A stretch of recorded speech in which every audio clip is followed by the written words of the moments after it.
aqalka golaha wakiilada Somaliland waa golaha shacabka matala noloshooda siyaasadooda baahidooda baylahdooda iyo shuruucdoodaba waa golo weyn oo check and balance u sameynaya dawladnimadeeda marka executive-ka iyo judiciary-ga laga reebo legislative waa golayaasha ugu awooda badan leh ee dawladda ku ilaaliya xeerarka shuruucda ee dadkana ilaaliya noloshooda golaha aynu u baahanay inuu maanta yimaada waa golo garanaya wuxuu inagu matalayo iyo xeerarka iyo shuruucda ay curinayaan inay nolosheena iyo baahideena ay matalaan golaheena maanta jooga xeerar badan oo qabyo ku ah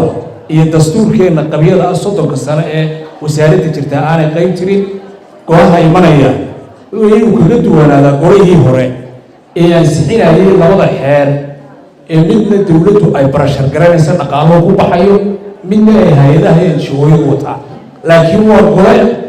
xeerarka ay keenayaan ay noqdaan kuwa nolosheena inaga waxa weeyaan u baahannahay maanta meyd maxaa la siisay ugu dambeeyay waxa ugu dambeysay dhacdada muuska guryaha lagu cunay duruufta weyn ka taagan tahay haddii maanta jiri lahaa golo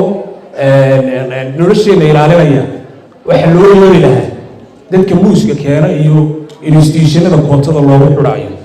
muuska magaalada lagu cunaa waa muus aan ahayn organic waxa lagu soo dejiyaa buurta kala jeexan waa muus lagu bacrimiyo oo lagaga dhigo huruud oo lagu bisleeyo radiation iyo shucaac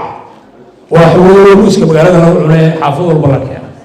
dawladihii hore waxay burburin jireen systemka laakiin dawladdu waxay burburinaysaa nolosha bulshada iyo guri kasta dadkay u baahan inay wax bedelaan ay doonayaan inay la xisaabtamaan waa golayaasha iyo golayaasha deegaanada ee la doonayo caasimadda qubuuraha noqotay inay qabyo tiraan marka waxaan leenahay reeraha kale ee xildhibaan walba deegaanku ka imanaya degmadu way dooran kartaa qof qiyam leh oo labada musharax iyo saddexda musharax la mid ah way keeni karaan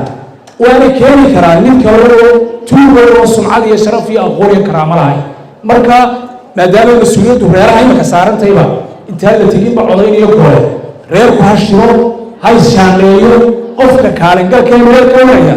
xisbiyada keena xisbiyadu ha dadku ha doortaan deedna golayaasha noqdaan golayaal qiyaam aad baa wanaagsan